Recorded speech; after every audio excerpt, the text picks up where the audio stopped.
오대영 라이브의 간판 코너 단도직입을 시작하겠습니다. 정치 고수 두 분이 나와 있습니다. 홍익표 전 더불어민주당 원내대표, 김종혁 전 국민의힘 최고위원입니다. 어서 오십시오. 네, 반갑습니다. 예, 이수진 앵커의 브리핑으로 시작하겠습니다. 이재명 대통령의 국정수행 지지율이 60%대를 돌파했습니다. 취임 후 4주 연속 올라서 잘한다는 응답이 62.1%를 기록한 건데요. 며칠 전 이재명 대통령은 60%대는 그리 높은 숫자는 아니라고 말한 바 있습니다. 그분들의 진짜 삶을 개선해서 믿지만 괜찮네 라고 생각하실 수 있게 만드는 것도 제가 해야 될 일이죠. 그리고 60%는 그렇게 높은 숫자는 아닌 것 같아요. 좀 더 낮은 자세로 더 진지하게 국민들의 지지를 획득하기 위해서, 인정을 받기 위해서 노력하겠습니다. 국민의 삶을 개선해서 더 많은 지지를 받겠다는 말대로 오늘 취임한 김민석 총리에게도 민생을 잘 챙길 것을 당부했다고 합니다. 산업재해, 인재라고 불려질 수 있는 자연재해, 교통사고 등에서 사망사고를 줄일 수 있도록 특별히 더 신경 써달라 이렇게 당부하셨습니다. 1년 전 16글자에 그쳤던 장마 대비 국문과는 다르게 김민석 총리는 첫 업무로 폭염 건설 현장을 직접 찾았습니다. 더워서 오늘 저희가 그 사실 와본 건데 그것과 상관없이 다른 사고가 작년에도 오늘 사고가 없었고 올해도 지금 어깨 대비 오늘 사고. 이재명 대통령은 밤 늦게까지 일하는 올빼미형인데 김민석 총리는 새벽 4, 5시면 일어나는 새벽형이라고 합니다. 서로 다른 바이오 리듬으로 시너지를 만들겠다고 하는데 앞으로 국정 운영에 대한 평가는 어떻게 달라질까요? 네, 지지율 추이를 한번 보겠습니다. 6월 둘째 주에 58.6%였고요. 셋째 주에는 긍정평가가 59.3%로 올랐고 59.7%, 62.1%까지 오늘 발표가 됐습니다. 물론 플러스 마이너스 표본 오차가 있긴 하지만 추세적으로만 보시면 될 것 같아요. 추세적으로는 오름세에 있다라고 말씀드려도 되겠습니다. 자, 이 지지율 60%대로 올라선 건 어떤 의미가 있을까요? 먼저 이제 이재명 대통령이 그런 얘기했지 않습니까? 60%가 그렇게 높지 않다라는 얘기는 과거에 이제 역대 대통령 중에 한 3개월에서 6개월까지는 70% 이상을 기록한 적도 있었습니다. 예. 그런 측면에서 본인은 여전히 아직 내가 더 올라갈 수 있는 여지가 더 있다 이렇게 판단을 하시는 것 같아요. 근데 전체적으로 이렇게 지지율이 오르는 이유를 보면 저는 한 4가지가 있다고 봅니다. 첫째는 굉장히 소통을 잘한다. 야당은 물론이고 다양한 그 이해관계가 상이한 사람들과 소통을 열심히 하고 있는 것. 그리고 최선을 다하고 있다라는 모습.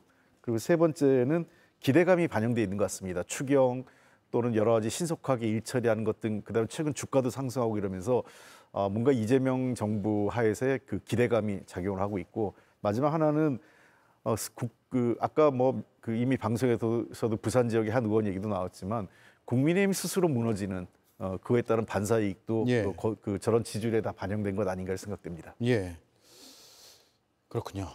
국민의힘에 대한 반사 이익도 있다. 그렇게 동의하세요? 동의합니다. 예. 맞는 말씀이고, 사실 60% 지지는 높은 건 아니죠. 왜냐하면 그 문재인 대통령이 취임했을 때 40몇 프로로 당선됐지만 취임 한 달 뒤에 80%였거든요. 근데 그때 당시에는 그게 사실은 좀 이벤트에 의해서 올라간 게 있었어요. 취임하고 난 다음에 5.18 행사에서 굉장히 그 감동적인 장면을 연출을 했죠. 그리고 또 취임사 자체가 시작은 평등하고 과정은 공정하고 결과는 정의롭게 하겠다라는 그 멋진 얘기, 그다음에 저를 지지하지 않은 분들의 대통령이 되겠다, 이런 것들이 굉장히 감동을 줘서 굉장히 올라갔었거든요. 근데 그렇게 확 올라가는 것보다는 꾸준히 올라가는 게 중요하다고 봐요. 예. 왜냐하면 복싱에서도 카운터 펀치를 팍 맞고 쓰러지면 일어날 수 있지만 계속 그 잔펀치를 맞다 쓰러지면 일어날 수가 없거든요.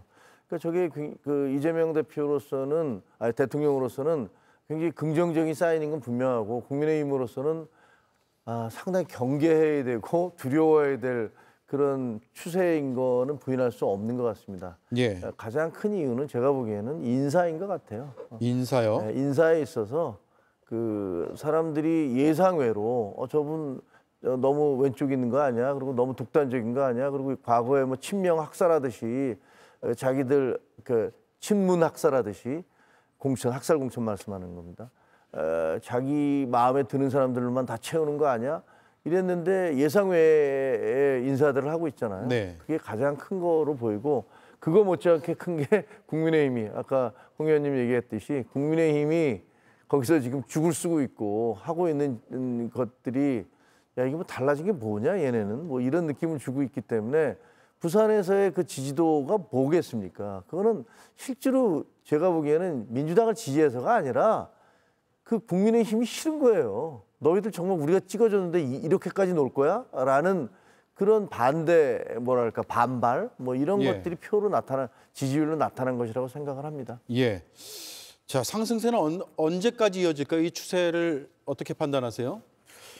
글쎄요, 뭐 이거는 그 여론조사라는 건 참 예측하기는 어렵습니다. 왜냐하면 국민의 마음은 금방금방 어떤 그 특정 계기가 있으면 그 반전해서 떨어질 수도 있고 또 어떤 경우에는 더 급격하게 오름세로 갈 수 있기 때문에 다만 어쨌든 뭐 단박에 뭐 10%가 올라가나 이런 건 되게 그 우리가 주가도 한 번에 오르면 바로 조정되거든요. 거품이 끼기 때문에. 그런데 저렇게 차곡차곡 한 1%, 2%가 안정되게 계속 우상향으로 가고 있는 것 자체는 매우 긍정적인 시그널이다 보고요. 저런 경우에는 허물어질 때도 어떤 일이 있을 때 허물어질 때도 급격하게 허물어지지 않습니다. 왜냐하면 한 가지 요인으로 오른 게 아니라 여러 가지 다양한 요인들이 복합적으로 작용을 해서 올라가고 있기 때문에 한 가지 일로 충격을 받는다고 할 때 다른 것들이 잘 버텨주면 지지율이 상당히 견고해질 수 있는 거죠. 그래서 저는 뭐 그 70% 이상의 높은 지지율도 중요하지만 60%대라 하더라도 견고한 지지율을 갖는 것이 훨씬 더 시간이 갈수록 힘을 발휘할 수 있다 이렇게 보입니다. 예. 자, 이런 가운데 이제 특수활동비가 부활된 것에 대한 야당의 비판이 이어지고 있습니다. 사과 한마디 없이 특활비를 증액했다. 야당을 우롱하는 것이다. 유상범 국민의힘 원내 운영수석부 대표가 밝혔고요. 우상호 정무수석은 상황이 어떻든 간에 입장 바뀌게 된 것에 대해서 국민께 죄송하다라고 설명을 했고요. 대통령실에선 책임 있게 쓰고 소명할 예정이다. 송원석 국민의힘 원내대표는 특활비를 슬그머니 집어넣은 것은 아주 비겁한 차도살인 정치의 민낯이다라고 강하게 비판을 했네요. 입장이 완전 달라졌다고 판단하시는 거죠? 국민의힘에선. 그 특활비를 검찰 특활비를 0으로 하겠다. 그다음에 대통령 특활비를 뭐 제로로 하겠다. 경찰도 대폭 삭감하겠다. 그건 잘못된 거죠. 그래서 근거가 있어서 그런 게 아니잖아요. 네. 그러면서 그거 없어도 국정은 다 운영할 수 있다. 민주당이 그렇게 얘기했지 않습니까? 근데 그때 저희는 많이 비판을 했어요. 이거 이런 식으로 하는 게 어딨냐 세상에. 그러면 국회는 특활비 줄였냐. 자기들은 그 특활비 써가면서 할 거 다 하면서 해외여행 나가고 할 거 다 하면서 그 보복적으로 다수의 힘을 가지고 있다고 해서 이렇게 특활비를 줄이는 것은 옳지 않다라고 얘기했는데 지금 입장 바뀌었잖아요. 이제 입장 바뀌어놓으니까 대통령실이 어떻게 특활비 없이 활동할 수 있겠습니까? 어디 다니면서 경력금도 줘야 될 거고 그 마찬가지로 그 검찰도 마찬가지고 그래서 저는 그냥 깔끔하게 사과하는 게 맞다고 생각합니다. 예. 사과하고 우리가 그렇게 했었는데 이거 잘못된 거다. 그리고 예. 아까 얘기한 대로 이거 잘 써서 제대로 보고하겠다 국민들에게 이렇게 하시는 것이 오히려 그러면 더 지지받을 거예요. 근데 저거 그 자기들이 했던 것들 그 과거에 했던 행적들에 대해서 사과하지 않고 그냥 슬그머니 돌아서서 내로남불로 증액을 해버리면 아마 저런 것들은 상당히 마이너스가 될 거라고 생각합니다. 우상호 정무수석이 국민께 죄송하다라는 입장을 밝히긴 했는데 정무수석의 사과는 안 된다라는 말씀이고요. 민주당이 했지 않습니까? 예. 그 민주당 쪽에서 민주당에서 예, 민주당과 그 정부 여당이 됐으니까 그 정부에서 뭐 우상호 대통령이 그거 갖고 얘기하시긴 그럴 테니까 뭐 정무수석이 얘기했다면 그러면 민주당에서도 누가 책임 있는 분이 그런 얘기를 해주시는 게 좋겠다라는 생각이 듭니다. 네. 예. 기본적으로 그 지난 그 예산 통과 과정에서 그 0으로 한 것, 그러니까 대통령실과 검찰하고 감사원 그 특활비를 0으로 한 것은 부적절한 건 맞습니다. 지난해요? 예, 지난해 예. 금년 예산도를 짤 때. 그 당시에 저도 여러 의견을 준 거는 한 30% 정도 삭감하면 그게 징벌적 삭감이거든요. 예산에서. 그런 방식으로 했으면 지금의 논란은 덜 했을 거예요. 그래서 저는 근데 이렇게 생각하면 좋겠어요. 국민들께서 아까 이제 김종혁 최고께서 말씀하셨는데 사실 국회는요. 이미 2018년 이 당시에 그러니까 21대 국회에서 특활비를 80% 이상 줄여놨습니다. 줄일 때는 많이 줄여놨어요. 그래가지고 거의 특수할 그 특활비 자체가 아주 제한적으로 국회의장과 상임위원장 네. 일부 그 원내대표들 요 정도가 일부 사용하고 있을 뿐이에요. 영은 아니죠. 영은 아니죠. 그래서 저는 영으로 하는 건 그래서 반대인데 이런 비용에 대해서 국민들께 좀 제가 소상하게 한번 설명을 드리고 싶은 게 세 가지 돈이 있어요. 업무 추진비, 그다음에 특수업무 경비, 그다음에 특활비 세 개가 있는데 업무 추진비 그야말로 그 법인카드로 긁는 거기 때문에 사용하는 거기 때문에 거의 투명하게 기록이 남고요. 그다음에 특수업무 경비 같은 경우는 현금성 지원을 하지만 이것은 내역을 다 기재해야 됩니다. 그렇죠. 그다음에 특활비는 지금 그런 게 없거든요. 그래서 저는 특활비는 매년 좀 줄여나가서 두 가지를 했으면 좋겠어요. 매년 줄여나가 조금씩 한 20-30%씩 줄여서 이재명 정부에서 특활비는 없앴으면 좋겠어요. 네. 그래서 특수업무 경비로 가고 일부 특활비를 남겨놓는다면 국가정보원 정도 하고 이제 그 검경 수사권 정리가 되면 검찰도 필요 없습니다. 수사를 안 하면. 그러면 이제 경찰 쪽 또는 중대수사범죄청 그 중수청이 만들어지면 거기 정도에는 특활비가 일부 필요할 거고 나머지 국회도 없어야 된다고 생각해요.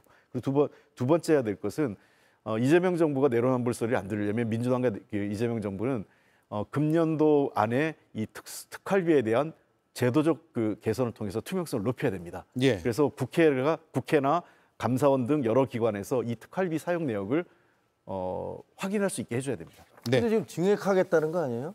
증액은 특활비를? 아닙니다.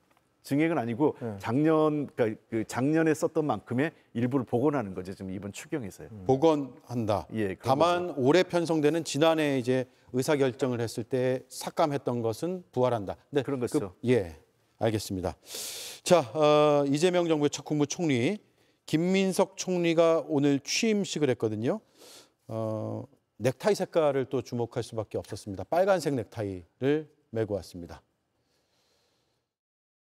국민의 새벽을 지키는 새벽 총리가 되겠습니다. 매우 어려운 일을 겪었는데 우리 존경하는 우리 유인촌 장관님을 포함한 많은 장관님들이 함께해 주셔서 제가 축하를 받는다는 것은 대단히 귀하고 감사한 일이다. 어떤 날 파란 넥타이를 매건 어떤 날 붉은 넥타이를 매건 상관없이 연속과 혁신의 책임을 동시에 지고 계신 우리 공직자 여러분들과 함께 저도 단호하게 혁신하되 그러나 품격 있게 국가의 영속성을 지켜나가는 그러한 행정을 할 것이다. 예, 그리고 취임식에 지난 정부 장관들, 지금 아직까지 이제 업무를 하고 있죠. 장관들도 참석을 했고 매우 어려운 일을 겪었는데 많은 장관들의 축하에 대해서 감사하다라는 언급까지 했네요. 유인촌 문체부 장관을 직접 거론하기도 하면서 사진도 찍고 또 악수도 하는 모습을 볼 수가 있었습니다. 유임 장관이 또 나올 수 있을까요? 글쎄요. 현재로서는 거의 안 된다고 봐야겠죠. 뭐 저는 가능성이 그렇게 높다고 생각하지는 않습니다. 다만 현재 그 국토부하고 지금 문체부 두 개가 불확실한 상황이기 때문에 다소 현 장관들의 재임 기간이 좀 길어질 수 있어도 유임하려면 벌써 유임 결정을 했지 않았을까 이런 생각을 하고요. 예. 그러니까 넥타이 얘기 자꾸 하는데 더 이상 넥타이가 우리 사회에 논쟁이 안 됐으면 좋겠고 예. 그리고 이미 하절기 이 복식 그러니까 그 근무 복 규정이 있기 때문에 이제는 노타이 차림으로 회의에 가도 문제가 없습니다. 네, 알겠습니다. 파란색을 메고 오셨고요. 예. 다만 김종혁 최고위원은 넥타이를 안 메고 오셨고요. 하절기지 않습니까? 예, 하절기에 지침에 그리고 맞게. 지금 더운데 붉은 넥타이 매면 더 더워 보여요. 예, 좀 덥긴 해요. 예. 그렇습니다. 넥타이 자체가 물론 이제 이게 사회가 완전히 분열되고 정치적으로 갈등이 심화되다 보니까 넥타이 매기도 굉장히 부담스러워요. 그런 것도 사실입니다. 근데 그런 것에서 좀 벗어났으면 좋겠다는 생각이 듭니다. 그리고 어떻게 보면 저런 것들이 김민석 총리도 굉장히 뭐랄까 영리하게 정치를 하고 계시다. 예. 저런 얘기 들으면 국민들은 기분이 좋을 거 아니에요.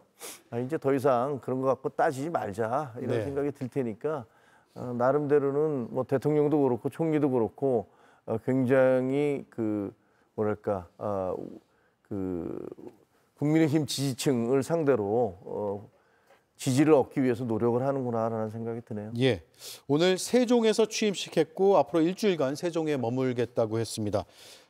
세종과 관련해서 여러 공약들이 돼 있기 때문에 그런 공약을 미리 이제 어떻게 집행할 것인가에 대한 그런 점검 차원으로도 해석이 될 수 있을 것 같습니다.